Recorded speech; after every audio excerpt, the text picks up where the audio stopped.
Hey y'all, what's up? It's Sade here and welcome back to my channel, All Things Maternal.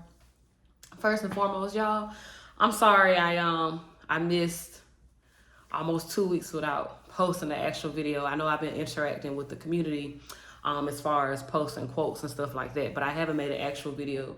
So I do want to apologize and just explain myself, even though I know I don't have to, but I want to, in case anybody missed me. But I was understaffed at my job for a very long time. So the last couple of weeks I've been doing interviews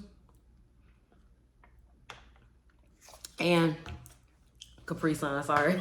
Proof that I have a 5-year-old. Anyway, I've been doing interviews, so I was finally able to hire about 6 people. So I've actually been busy trying to train to make sure my staff is up to par at my job. So I just honestly, I haven't had time when I've been home.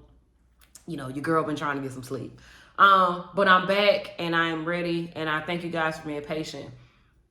This video, I want to talk about a thought that I feel like was projected onto me. It started with the sexual abuse that I experienced when I was 3 or 4, but it quite simply remained with me for a very long time. I would say, honestly, up until maybe the age of 30, 31, I struggled with it. And I've gotten to a better place now, and I'll tell you why a little bit later. But that thought is that I'm not good enough. And maybe you can relate, but that sort of woe is me thought, you know, weighed heavily in my mind for a very long time. Well, maybe bad things happen to me and only me because I'm not good enough. And some things that I experienced in childhood sort of reiterated that thought process. So I just want to talk about it a little bit, see if you guys can relate to it. And like I said, tell you how I feel like I've gotten to a better place. So yeah, I wrote down a couple of things as usual. I like writing things down, and I am working on a book. I have seen a couple of people post comments about writing a book. I actually have practically written a book. I just have not edited it down and just, for lack of a better phrase, gathered enough courage, I guess, to get it out there. Anyway, I'll get to it though. I promise. It's on my list of stuff to do, important stuff to do. So I want to talk about a couple incidents. So I did tell you guys that my mom was terminally ill the last 7 or 8 years of her life. She got sick when I was 14, and she passed away when I was 21. And it was one incident. I was around the age of 20, I believe, and I'm not sure if I spoke about it on this channel before, but it's something that really sticks with me. But I had a job. I was working at Macy's at the time, and I had a boyfriend who I've long since married. And I decided for the first time that I was going to take a break from constantly being at the hospital with my mom, because I was tired of constantly missing work. And my manager, she was beating down my back because I was missing work so much.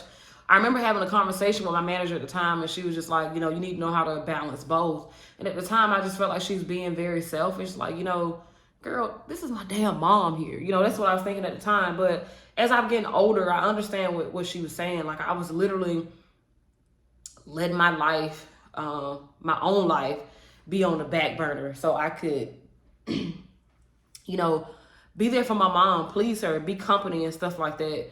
No one else was doing it, just me. And I always had to miss work, everything. And she was frequently in the hospital, at least those last 3 or 4 years, which, you know, led to me also not graduating high school and stuff too. And so I decided I was going to take a week off. She was in the hospital, and she had been in there for, at the time, maybe a month straight. I'd already taken a month off from work. So I said to myself, you know, no, hell no. I'm going back to work. So I went back to work.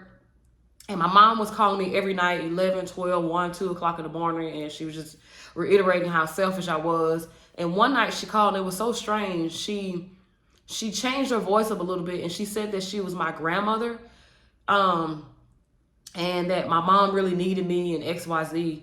The crazy part about that was my grandmother was dead, because she was referring to her own mom.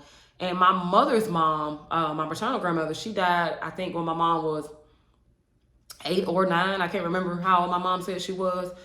But she changed her voice up and she told me that she was my grandmother, and it scared the hell out of me.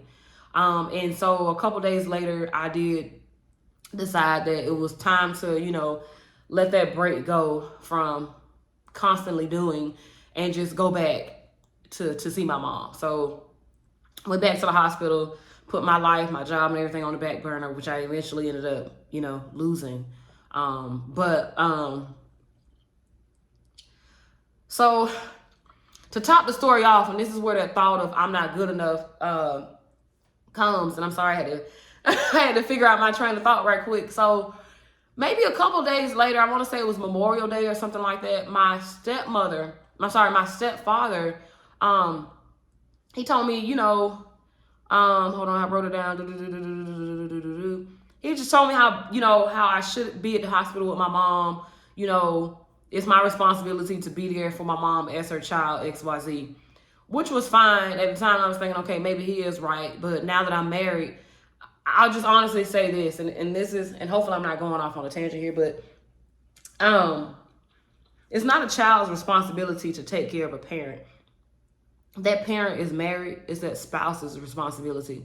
It even says it in your vows through sickness and in health. So it was not my responsibility as her child to let my life go to waste to take care of her because she had health issues. Now, should I have been there for my mom?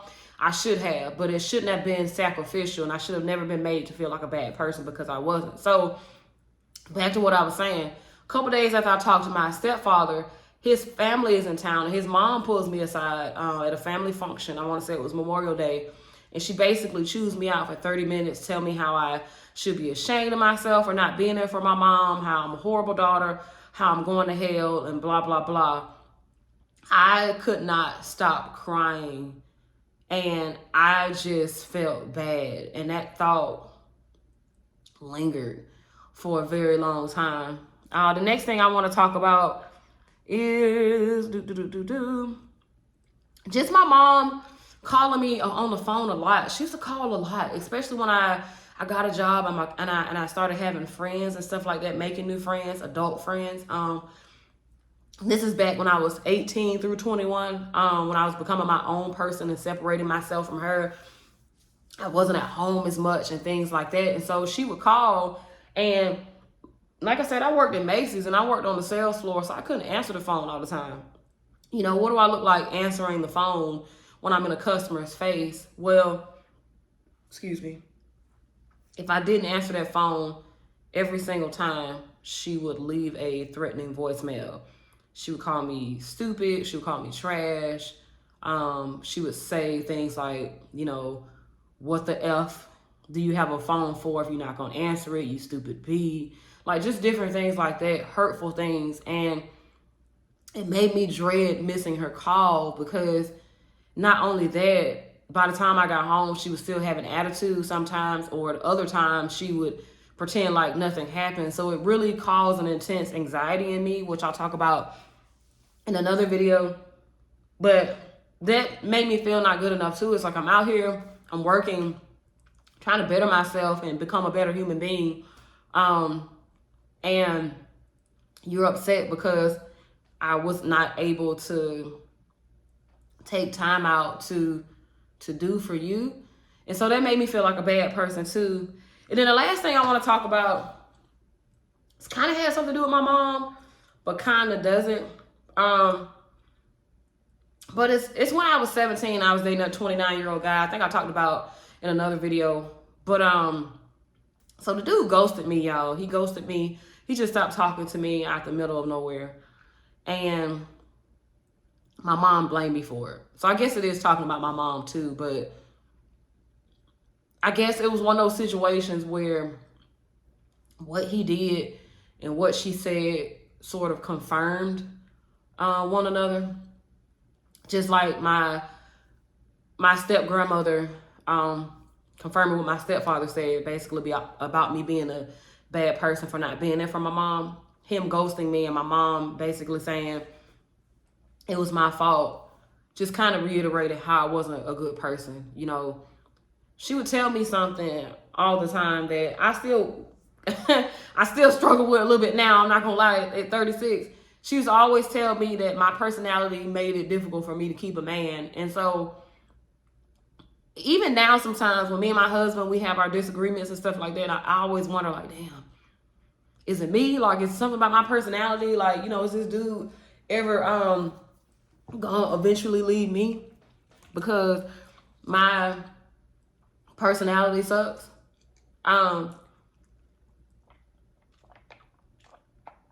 Y'all, I'm so thirsty. It's hot in the world today. But so that's what I got, y'all. That's what I want to do this video about. Just that projection of I'm not good enough. Can you relate? Do you feel not good enough? Do you struggle with it? I'll tell you this. What has gotten me to a better place recently is just listening to God. You know, realizing that I'm not perfect and understanding that it's okay. And we all fall short. It helps me realize that I am a good person. I'm not a perfect person, but I'm a good person. I'm not a horrible person either, so you can't say that I'm not a good person. You can say that I am a good person, but not a perfect person, and that I'm a good person and not a bad person. But you cannot say that I'm not a good person. It's just completely devalue who I am.